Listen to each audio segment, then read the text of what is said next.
Assalamualaikum warahmatullahi wabarakatuh. Yang terhormat Bapak Widya Suara, Bapak Sugiono SOS MSI, saya Muhammad Firdaus, Ketua Kelompok 3, akan mempresentasikan slide kami akuntabilitas dalam konteks moto kelompok kami bekerja cerdas, berintegritas, tuntas, dan ikhlas. Jadi ini adalah moto semua ASN seharusnya, untuk bekerja cerdas, tidak hanya bekerja keras, karena situasi saat ini mengharuskan kita memberikan inovasi dan solusi yang baru untuk tantangan pekerjaan. Kemudian berintegritas, bukan hanya cerdas tapi juga harus jujur, amanah dengan apa yang sudah diberikan. Kemudian tuntas, tidak mengerjakan setengah-setengah atau setengah hati, tapi harus tuntas, mengerjakan sampai akhir. Ikhlas, kalau bekerjanya tidak ikhlas malah tidak akan dapat pahala. Jadi sia-sia saja pekerjaan kita jika tidak disertai dengan ikhlas. Akuntabilitas dalam konteks transparansi dan akses informasi. Contoh kegiatan untuk pelakunya, pertama yang saya temui di sekolahan saya dulu tidak jelasnya tatanan dan tahapan birokrasi di sekolah. Transparansi jenjang strukturalnya tidak ada jadi kepala sekolahnya seenaknya dewe menunjuk bendahara atau wakil atau segala macam yang bisa diajak ngopi biasanya. Kemudian akar penyebabnya tidak ada kesepakatan siapa yang menjadi bendahara, kesiswaan, operator, dan lain-lain. Tidak demokratis, sekolahannya tidak demokratis. Kemudian dampak negatifnya, para dewan guru akan berpikir ada yang tidak beres dengan tatanan struktural.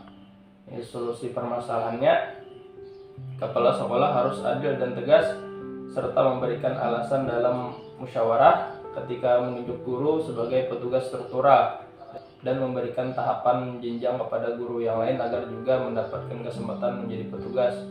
Jadi kepala sekolah harus tegas menunjuk siapa yang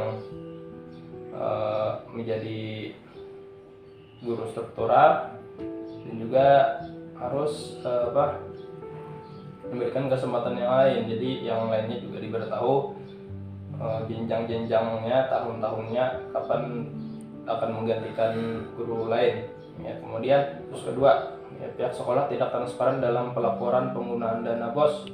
Anggarannya ada tapi pelaporan tidak akuntabel. Akar penyebabnya, kurangnya rasa tanggung jawab dari kepala sekolah dan guru yang diberikan amanah struktural. Dampak negatifnya, data tidak akurat, tidak ada bukti nota, dan sebagainya. Terdapat peluang untuk penyalahgunaan data. Solusi permasalahannya, para guru lain harus berani menuntut para guru lain harus berani mengusut tuntas dan mengambil tindakan agar tidak ada lagi kecurangan.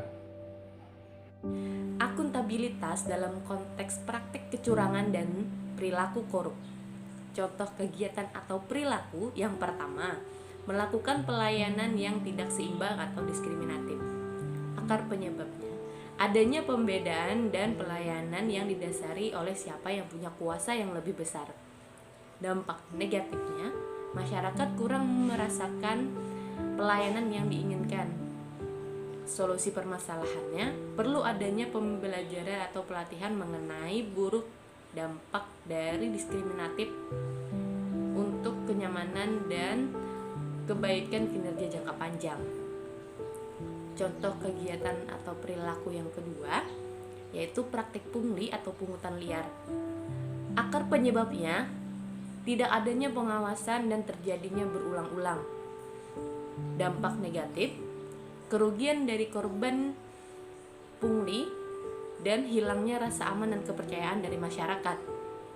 Solusi permasalahannya, perlu adanya sanksi tegas terhadap oknum yang melakukan tindakan pungli dan melakukan pengawasan secara berkala. Untuk aspek selanjutnya, yaitu akuntabilitas dalam konteks penggunaan sumber daya negara. Untuk perilaku yang pernah kita temui, yaitu menggunakan kendaraan dinas untuk pergi liburan bersama keluarga. Yang menjadi akar penyebabnya itu kurangnya rasa malu, tanggung jawab, kemudian muncul perasaan memiliki secara pribadi.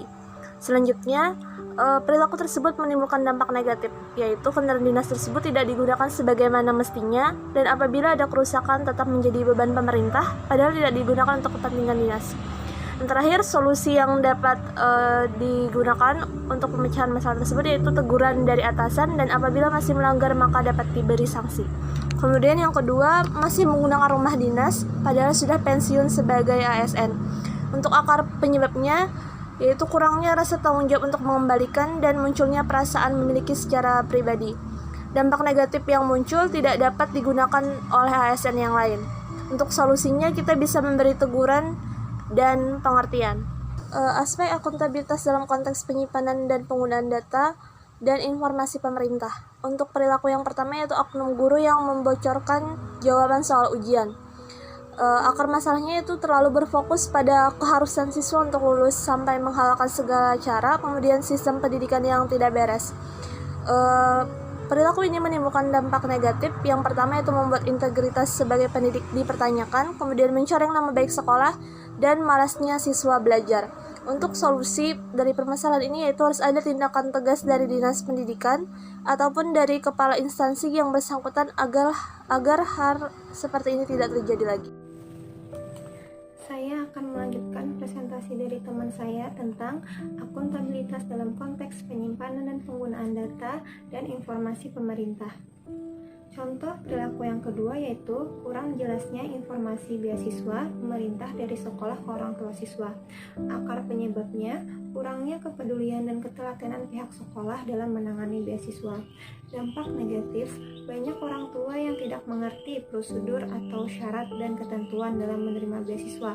Hal ini menyebabkan beasiswa tidak tersalurkan. Solusi permasalahannya yaitu adanya pemberian pemahaman secara sederhana dan detail dari pihak sekolah mengenai pengurusan beasiswa agar mudah dipahami oleh orang tua siswa. Selanjutnya, akuntabilitas dalam konteks konflik kepentingan. Contoh perilaku yang pertama yaitu menggunakan fasilitas kerja kantor seperti printer untuk keperluan bisnis yang hasilnya menguntungkan diri sendiri.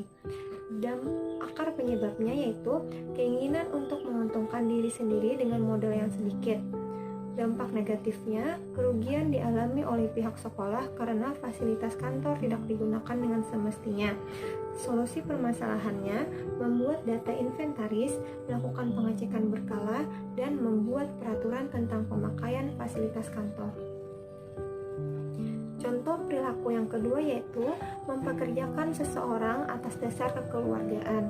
Akar penyebabnya, salah satu keluarga ingin mendapat pekerjaan dengan cepat dan mudah. Dampak negatifnya akan terjadi kecemburuan sosial yang akan berdampak terjadinya konflik lingkungan kerja. Solusi permasalahannya mempekerjakan sesuai kebutuhan dan kapasitas di lingkungan kerja. Sekian presentasi dari kelompok kami. Semoga bermanfaat. Salah hilap mohon maaf. Wassalamualaikum warahmatullahi wabarakatuh.